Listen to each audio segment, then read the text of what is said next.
Selamat sore, mumpung masih ada matahari, mari kita lanjut dari video yang sebelumnya. Sebelumnya saya tidak akan menjelaskan tentang avometer karena sudah dijelaskan di video sebelumnya. Yang belum tahu mungkin boleh ditonton di video sebelumnya. Sekarang kita lanjut, masih sekitaran source power.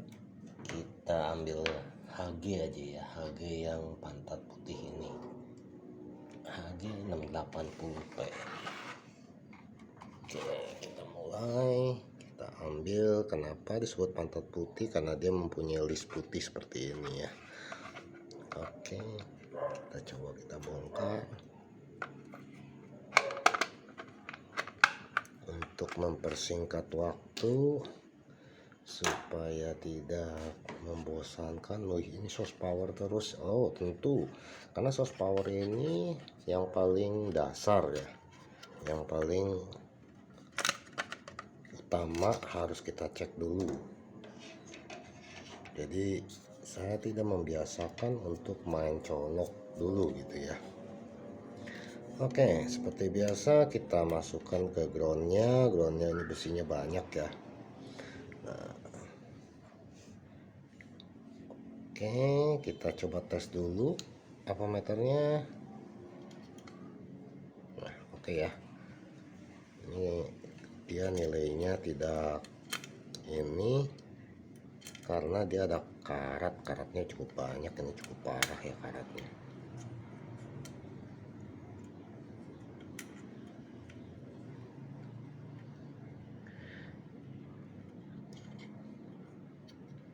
Oke, yang paling pertama kita cek adalah tentu saja kita membiasakan untuk karena dia ada tombol power on off, maka kita harus pastikan dulu dia on ya, dalam posisi on.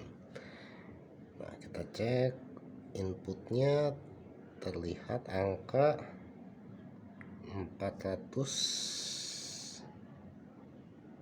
500-an ya, 493, 492. Oke, 4,9 volt masih ditoleransi. Nah, di sini dia pertama kali itu dia masuk ke dalam satu regulator 5 volt. Di sini dia akan konversikan setiap input berapapun juga, dia akan konversikan ke 5 volt. Oke, kita coba cek area 5 voltnya. Terdapat nilai 441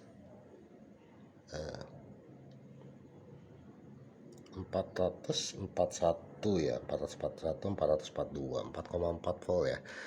Oke, masih ditoleransi. Di sebelahnya ini adalah 3,3 nya ya. Oke, kita coba cek bagian 3,3 nya keluar tegangan berapa. 3,3 nya wow, masih besar ya, berarti masih di atas 10%, masih oke. Kita cek lagi bagian VDD CPU dan bagian tegangan CPU nya dan tegangan EEPROM nya ya. EEPROM nya di mana? EEPROM nya jelas di dalam CPU ya.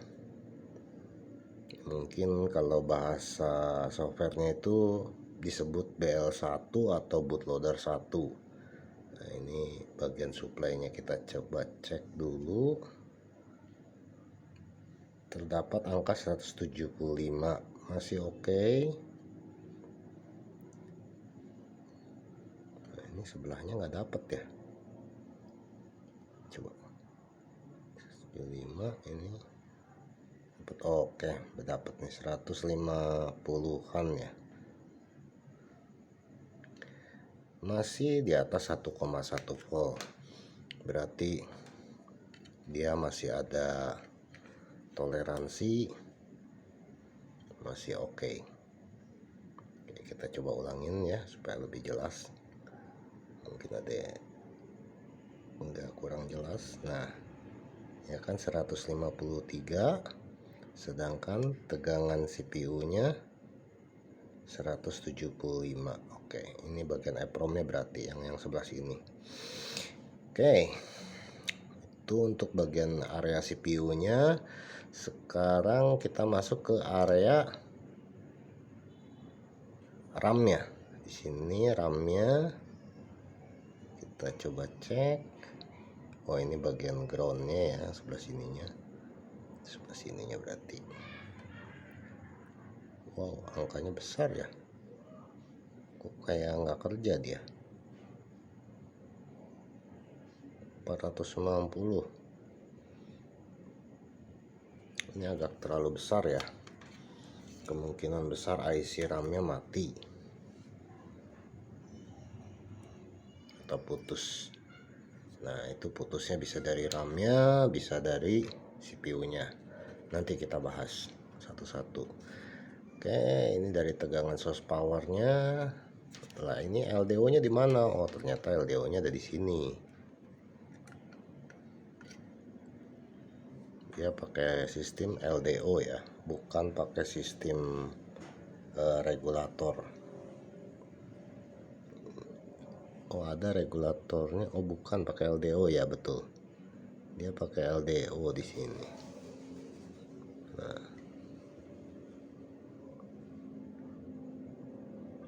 maaf. Nah, sebelah sininya berarti.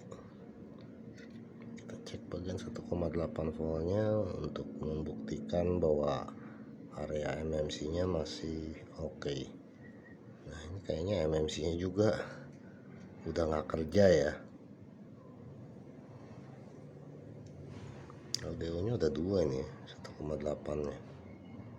Oh, maaf, sebelah sininya berarti.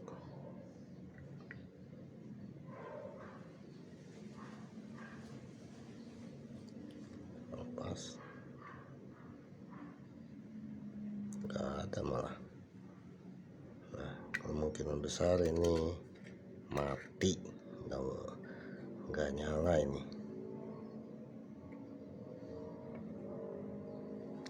Oh, 401. Nah, ini biasanya akan muncul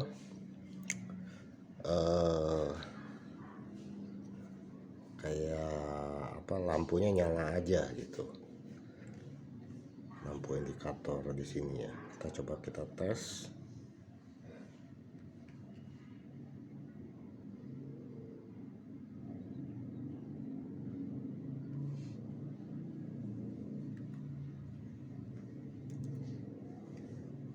Nah, nyala TV-nya. Kita coba kita cek.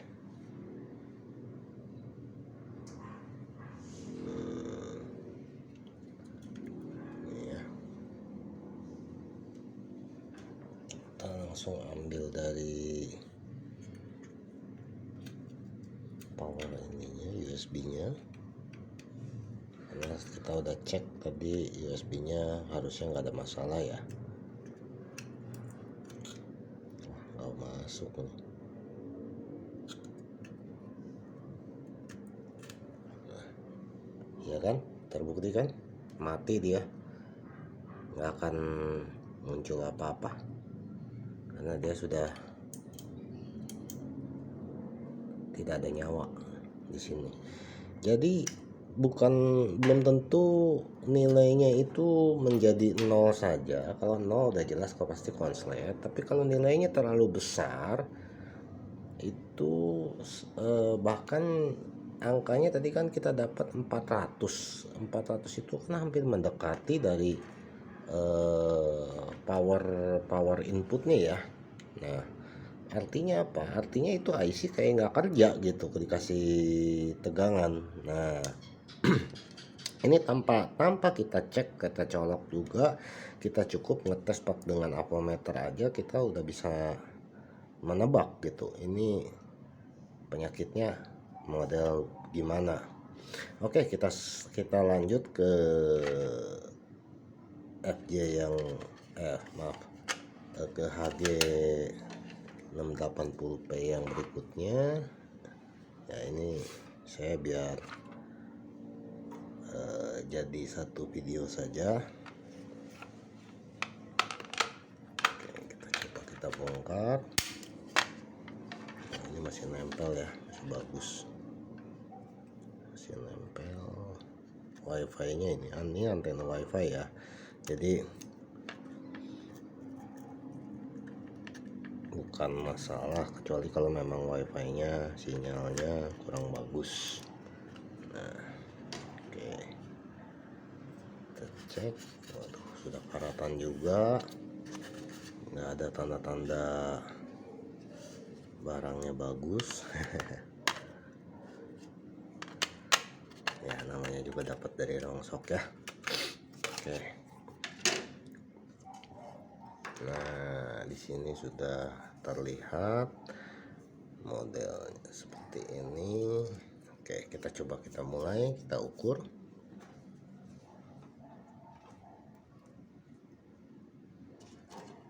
Kita tekan power on nya, kita langsung ukur ke area bagian inputnya dulu. Inputnya masih 5 volt ya. Wow, masih bagus nih untuk tegangan inputnya. Dari sini kita cek untuk tegangan buat itunya sudah terjadi turun mesin ya. 4,3. Kita cek ke tegangan 3,3 voltnya masih oke lah ya. Ada bahan juga bahwa dia kayak nggak kerja. Nah kita cek lanjut ke area CPU nya. CPU nya sebelah sini ya tadi ya. Nah di sini masih 170-an. Oke. Bagian EPROM nya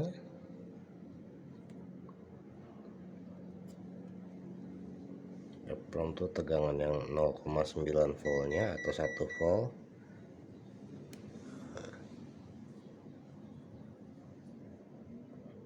Wah, udah mengalami turun mesin ya. Ini bagian RAM nya kita cek. Maaf. Nah RAM nya juga nggak kerja. Kita bisa pastikan bahwa si RAM nya ini juga nggak kerja, nggak ada tanda-tanda kehidupan.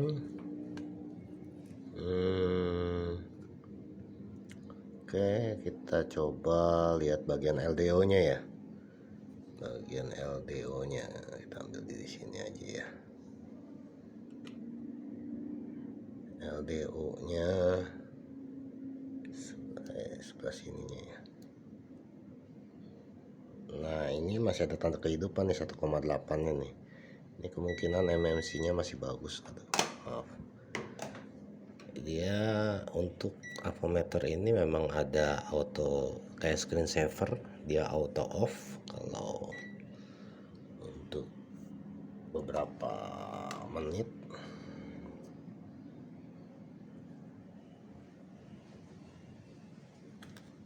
Buat menghemat baterainya.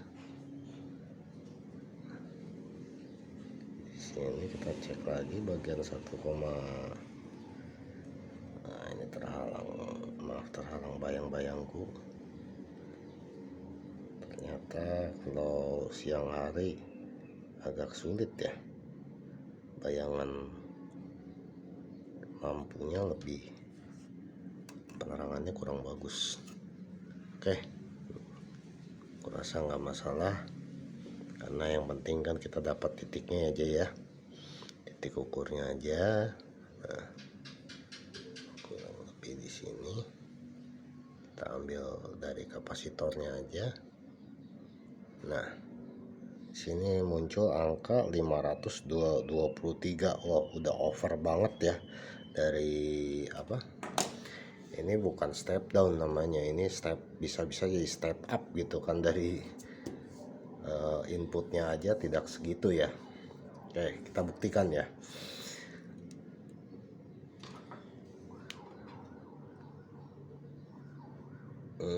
Oh iya maaf, kita colok dulu supaya kita lihat ada penampakan.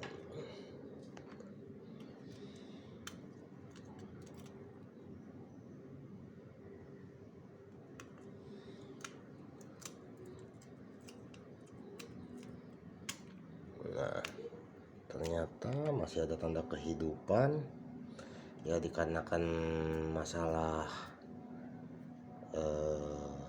tadi. Kita lihat coba, LDO nya masih bagus, ini masih hidup. Ini biasanya penyebabnya itu nanti kalau kita coba kita flash akan berakibat, biasanya kalau di UBT itu jadi 7% berhenti aja, karena dia RAM-nya tadi kita ukur RAM-nya agak-agak aneh ya, nilai nominalnya terlalu tinggi. Nah kan, lihat hang logo kan ya. Nah, nanti kita selidiki apakah ini masih bisa diselamatkan melalui software atau tidak. Oke, sekian untuk video kali ini. Kita akan lanjut di video berikutnya. Oke.